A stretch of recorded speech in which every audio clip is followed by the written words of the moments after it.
welcome back for another story out of the Jesus Storybook Bible.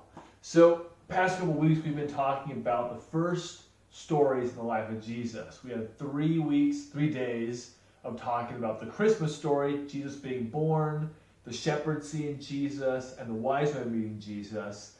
And then in the Bible, one of the next stories in his life is Jesus getting baptized. And this story takes place right after Jesus gets baptized. This is awesome, great, really good thing that happens in Jesus' life. And then this story is kind of the opposite. So we'll see how that goes. It's titled, Let's Go! Here's how it goes.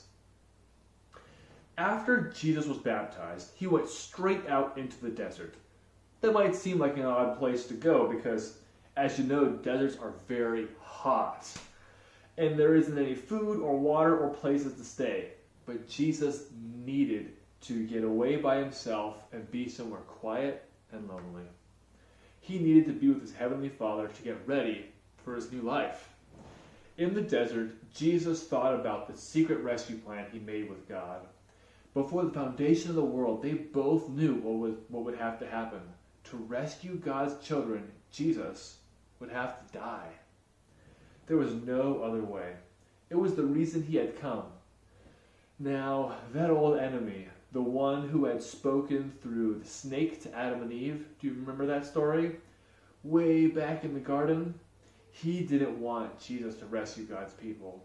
So he came into the story and began speaking to Jesus. And he lied to Jesus. He said, "Are you really God's son?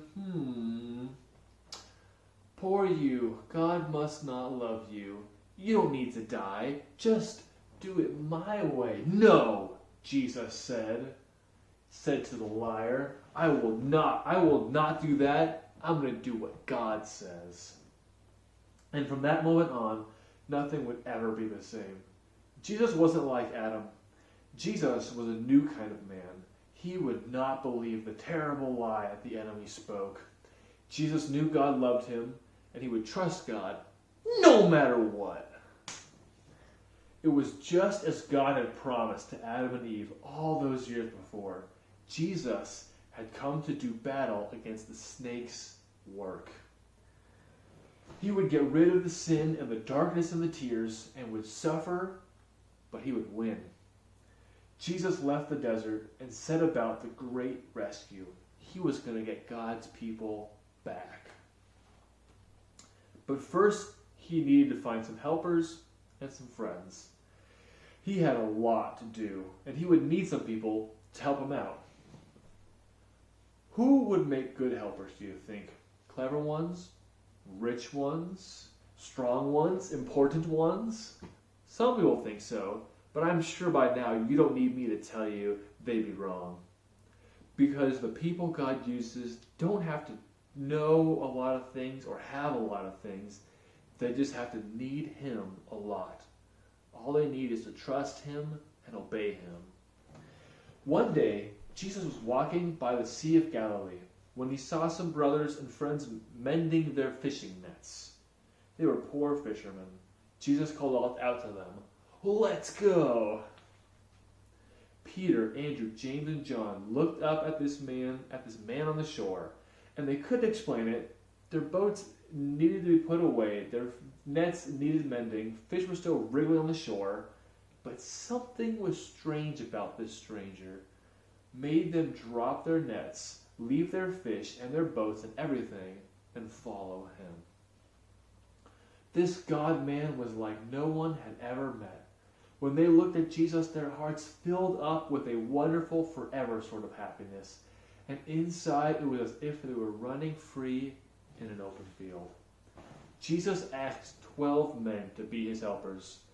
Matthew, Philip, Bartholomew, Thomas, another James, Simon, Thaddeus, and Judas.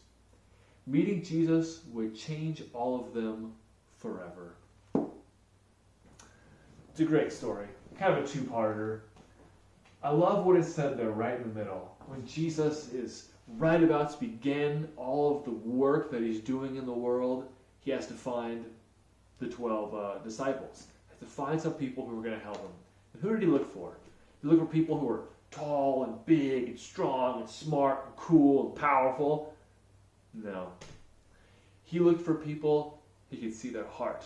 He looked for people who would trust him and obey him. That's all they needed.